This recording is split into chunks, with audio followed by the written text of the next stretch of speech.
Hello friends, I am Rashmi Sharma from Madhyanchal Professional University, Bhopal. Today I will teach you EMF equation of alternator. Alternator को मैंने आपको बताया है synchronous generator या AC generator भी बोल सकते हैं। तो पहले तो मैं आपको एक बार और सिंक्रोनस जनरेटर की वर्किंग बता देती हूँ कि क्यों हम EMF इक्वेशन निकाल रहे हैं। जैसे कि हमने देखा था इस टाइप का एक स्टेटर था। स्टेटर पर हमेशा हमारी आर्मेचर वाइंडिंग होगी और रोटर पर फील्ड वाइंडिंग होगी। यहाँ पे पोल्स हैं, ठीक है, और ये हमारा स्टेटर है, इस पे आर्मेचर वाइंडिंग होगी, ठीक है। रोटर घूमेगा प्राइम मूवर की मदद से, इसे हमें एक्साइटेशन देना होता है और एयर गैप में जब हम एक्साइट करते हैं इसको तो इस पर फ्लक्स इंड्यूस होता है और वो एयर गैप में घूमने लगता है। Then according to Faraday law इसमें EMF इंड्यूस होता है आर्मेचर वाइंडिंग्स में और हमें आउटपुट मिल जाता है। देन वी गेट आउटपुट, ठीक है। तो हमें जो आउटपुट मिलता है वो EMF जो इंड्यूस हुआ है उसकी इक्वेशन क्या होगी वो हमें यहाँ पे निकालनी है, ठीक है। तो इसमें हमें कुछ टर्म्स अगर हमें पता चल जाए जो हमें इम्पॉर्टेंट टर्म्स होते हैं, अगर ये जो लिखे हुए हैं यहाँ पे मैंने जैसे लिखा है मैंने फाई यूजफुल फ्लक्स पर फेस, जिनकी वजह से ये EMF इंड्यूस हो रही है वो टर्म्स हमें याद रखने। P is the total number of poles, F is the frequency of generated voltage in hertz. ये n जो है वो स्मॉल n है, कैपिटल N नहीं है। Speed of rotation of rotor की speed in revolution per second, ये RPS में रहेगी। फिर ZP क्या है हमारा, total number of conductor per phase, ठीक है। फेस से आप समझ गए होंगे 3 फेस है, 3 फेस मोटर है तो या जितने भी फेस हो उस हिसाब से कितने कंडक्टर उसमें आ रहे हैं एक फेस में। फिर TP total number of coils पर फेस। कॉइल्स मैं आपको बता देती हूँ कॉइल्स किस तरह की होती है।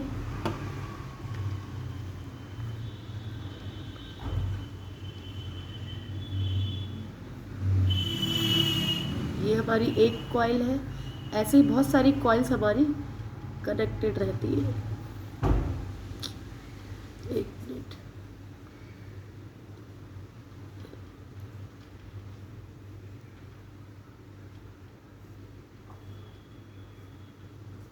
ये इस तरह से कॉइल्स कनेक्टेड रहती है हमारी, है ना। ऐसी बहुत सारी एंड टर्म्स होंगी कॉइल्स के, और इसमें जो यहाँ पर जो दिख रहा है वो हमारा कंडक्टर है। ये तो एक कॉइल, ये यहाँ तक एक कॉइल है उसमें 2 कंडक्टर है। तो हमारी ये इक्वेशन कैसी बन जाएगी, ZP is equals to 2TP, है ना। ZP हमारा क्या है, कंडक्टर 2 होंगे एक कॉइल में, तो ZP is equals to 2 into 1। इस तरह से हम रिलेशन निकाल लेंगे ZP और TP की। तो यहाँ से अगर मैं TP की वैल्यू निकालूँ तो मेरी आ जाएगी ZP अपॉन 2, ये हमें याद रखना है, ठीक है। अब मैं ये अगर आपको समझ में आ गया हो कि ये सब चीज़ें क्या है, flux, P total number of poles, यहाँ पे कितनी पोल्स होगी, फ्रीक्वेंसी जिस फ्रीक्वेंसी पे वोल्टेज जनरेट हो रहा है, रोटर की स्पीड RPS में, ZP is the number of conductor और TP is the total number of coils. अगर ये समझ में आ गया है तो इक्वेशन बनाना निकालना इतना कठिन नहीं है। फिर हम देखेंगे EMF average per conductor. Per conductor मतलब हमें टाइम के अकॉर्डिंग चलना है।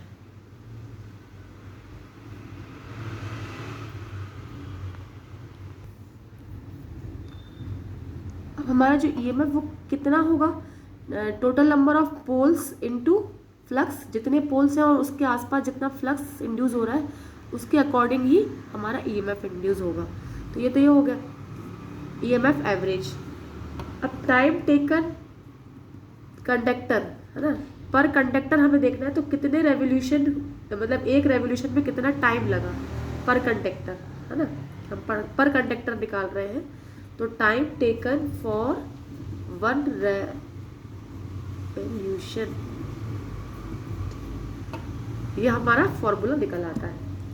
ठीक है, सिंस हमारे पता है हमें कि स्मॉल एन है टाइम, ठीक है, टाइम हमारा स्मॉल एन है, लेकिन अब अगर हम देखें कि एक सेकंड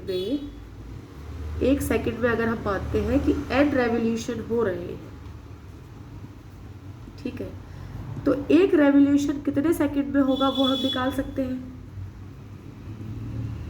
फिर से बोल रही हूँ मैं, 1 second is equals to n revolution, मतलब एक सेकंड में अगर मेरे एन रेवोल्यूशन हो रहे हैं तो एक रेवोल्यूशन मेरा कितने सेकंड में होगा, 1/n सेकंड में, है ना।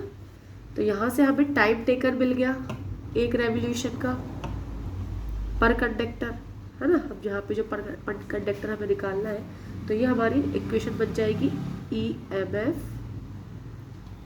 एवरेज और मतलब per conductor is equals to P phi 1/n, और इसको मैं लिख सकती हूँ P n phi। तो ये हमारी इक्वेशन नंबर 1 निकल आती है।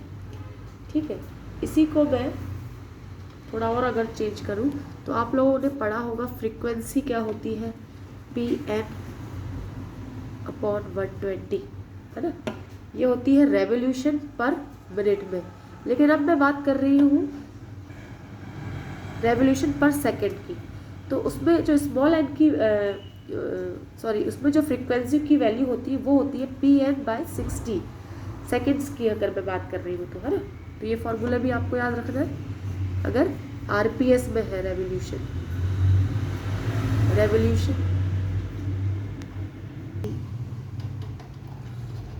RPS मतलब अपना रेवोल्यूशन पर सेकंड में, इसलिए यहाँ पे 60 आएगा।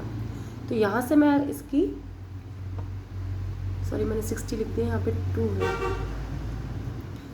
हाँ यहाँ पे 60 की जगह 2 आएगा, क्योंकि मैंने वो सेकंड के हिसाब से लिख दिया था, सेकंड 60 सेकंड्स होते हैं, Pn/2 होता है। तो यहाँ से हम रिलेशन निकाल लें, Pn की वैल्यू हमारी क्या आ जाएगी, 2f, मतलब डबल फ्रीक्वेंसी। तो वो वैल्यू मुझे कहाँ पुट करनी है, इक्वेशन नंबर 1 में। तो जो हमारी है Pn phi, उसकी जगह मैं लिख सकती हूँ 2f phi, ठीक है। इक्वेशन नंबर 2 हमें मिल गई। अब यहाँ पे तो मैंने निकाल लिया है EMF एवरेज पर कंडक्टर। अब मुझे चाहिए EMF एवरेज पर फेस। एक कंडक्टर पे तो मैंने निकाल लिया है, पर फेस चाहिए अब मुझे। पर फेस मतलब मुझे उसमें क्या चाहिए, टोटल नंबर ऑफ कंडक्टर उसमें कितने हैं एक फेस में, है ना। तो मैं इस इक्वेशन में टोटल नंबर ऑफ कंडक्टर का इंटू कर दूँ, तो ये हो जाएगा 2f phi, ये तो अपना EMF हो गया, इंटू ZP अगर मैं कर दूँ तो टोटल नंबर ऑफ कंडक्टर हो जाएगा, पर फेस में इतने कंडक्टर हैं, ठीक है। अब क्योंकि आप लोगों को मैंने यहाँ पे बताया था कि ZP की वैल्यू 2TP भी हम रिलेशन निकाला था इन दोनों में, तो अब मैं यहाँ पे 2f phi, यहाँ पे मैं लिख दूँगी 2TP, तो इक्वेशन हो जाएगी 4f phi TP, है ना। ये हमें मिल गई। अब हमें ये इक्वेशन मिल गई है पर फेस की। अब मुझे क्या निकालना होगा, ERMS, EMF का RMS वैल्यू, और RMS वैल्यू निकालने के लिए मुझे फॉर्म फैक्टर KF से मल्टीप्लाई करना पड़ता है, जो कि होता है RMS value upon average value, average.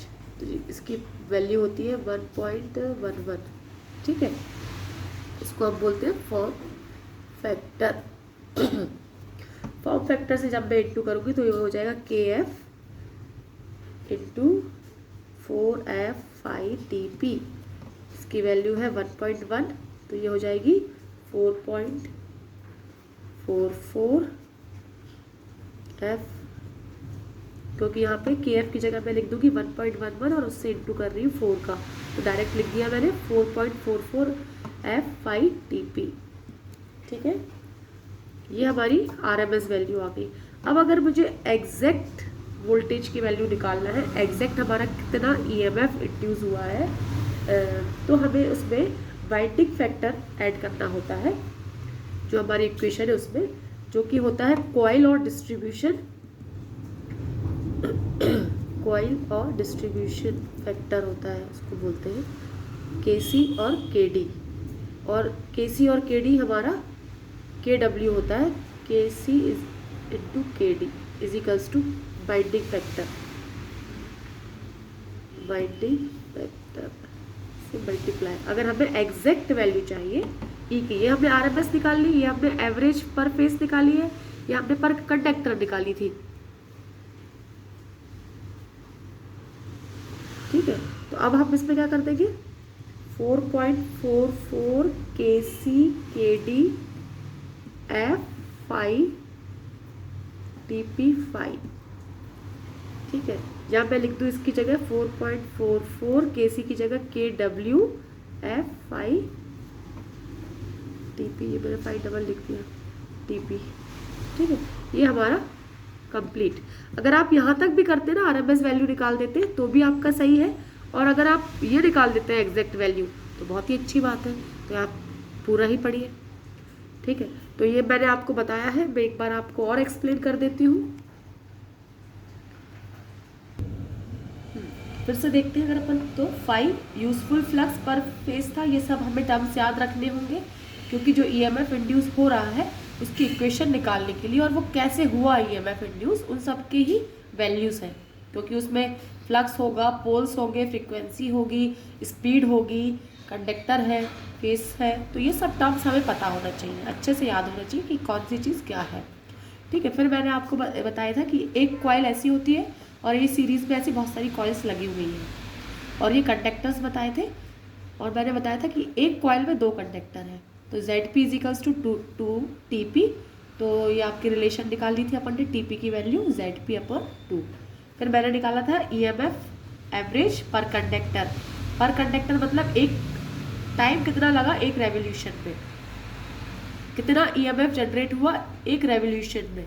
तो ईएमएफ तो हमारा क्या हो जाएगा, पी 5 पोल्स इंटू फ्लक्स, जितने पोल्स उतना फ्लक्स, उतना हमारा ईएमएफ एवरेज, ठीक है। और जितना ईएमएफ इंड्यूस हुआ एक और कितना टाइम लगा एक रेवोल्यूशन में, वो हमने निकाल लिया, हमने यहाँ पे लिख दिया। तो ये हमारी इक्वेशन बन गई। अब हमें पता है कि टाइम टेकन मतलब हमारा एन कितना हुआ है ना, एक रेवोल्यूशन में एन कितना, तो 1 second is equals to n revolution. अगर मैं मानती हूँ कि 1 सेकेंड में एक एन रेवोल्यूशन हुए हैं, तो एक रेवोल्यूशन कितने सेकंड में होगा, 1/n में। यहीं से मैंने रिलेशन निकाली है, ठीक है। फिर मैंने निकाला है ईएमएफ एवरेज की इक्वेशन, जिसमें मैंने ये 1/n की वैल्यू रख दी है यहाँ पे टाइम टेकन की जगह पे, और Pn 5 अपनी वैल्यू आ गई, इक्वेशन नंबर 1 निकल गई। यहाँ पे मैंने आपको फ्रीक्वेंसी का फॉर्मूला बताया था, जो कि रेवोल्यूशन पर मिनट में था, रेवोल्यूशन पर सेकंड में मैंने बताया आपको Pn/2 फॉर्मूला होगा, और वो वैल्यू मैंने यहाँ से रिलेशन निकाल के Pn की 2Fi वो मैंने यहाँ रखी, और ये इक्वेशन नंबर 2 आ गई। फिर अब मैंने ईएमएफ एवरेज पर फेस निकाला, कंडक्टर हो गया, अब फेस निकालूंगी। उसका क्या करा मैंने, अगर फेस की बात करें तो उसमें कितने टोटल नंबर ऑफ कंडक्टर है उससे मैंने मल्टीप्लाई कर दिया उस इक्वेशन को, तो मैंने इस इक्वेशन को मल्टीप्लाई कर दिया ZP से, क्योंकि ZP क्या है हमारा, total number of conductor per face. फिर मैंने यहाँ से ZP की वैल्यू एक रिलेशन बता के तुम लोगों को बताया था, ZP की वैल्यू होगी 2 TP, वो मैंने रखा, तो ये 2 आपका 4 हो गया, 2 × 2 4 F5 TP, इक्वेशन हमारी बन गई। फिर मैंने ERMS निकाला, जो कि हो गया KF। इसमें मुझे RMS वैल्यू के लिए फॉर्म फैक्टर का इंटू करना होता है, ये आपको याद रखना होगा, और फॉर्म फैक्टर मेरा होता है RMS अपॉन एवरेज, जिसकी वैल्यू होती है 1.11, तो मैंने उससे इंटू करा, तो ये आंसर आ गया मेरा 4.445 F TP। फिर मुझे अगर एग्जैक्ट E निकालनी है तो मैं क्या करूँगी, इसमें कॉइल और डिस्ट्रीब्यूशन फैक्टर का इंटू कर देती हूँ, जो कि KC और KD से डिनोट होते हैं। तो ये मैंने यहाँ पे इंटू कर दिया है, और ये KC और KD वाइंडिंग फैक्टर भी कहलाता है, इसलिए मैंने इसको KW से डिनोट करा, और इसका उसकी जगह KC और KD की जगह KW लिख दिया, बाकी इक्वेशन सेम है। ये हो गया आपका सिंपल और short. Thank you for watching my video. Like करें, सब्सक्राइब करें और बेल आइकन को दबाइए अगर आपको मेरा वीडियो अच्छा लगा है, तो इसके अपडेट्स आपको जब भी मैं कोई नया वीडियो डालूँगी आपको अपडेट्स मिलते रहेंगे। Thank you again.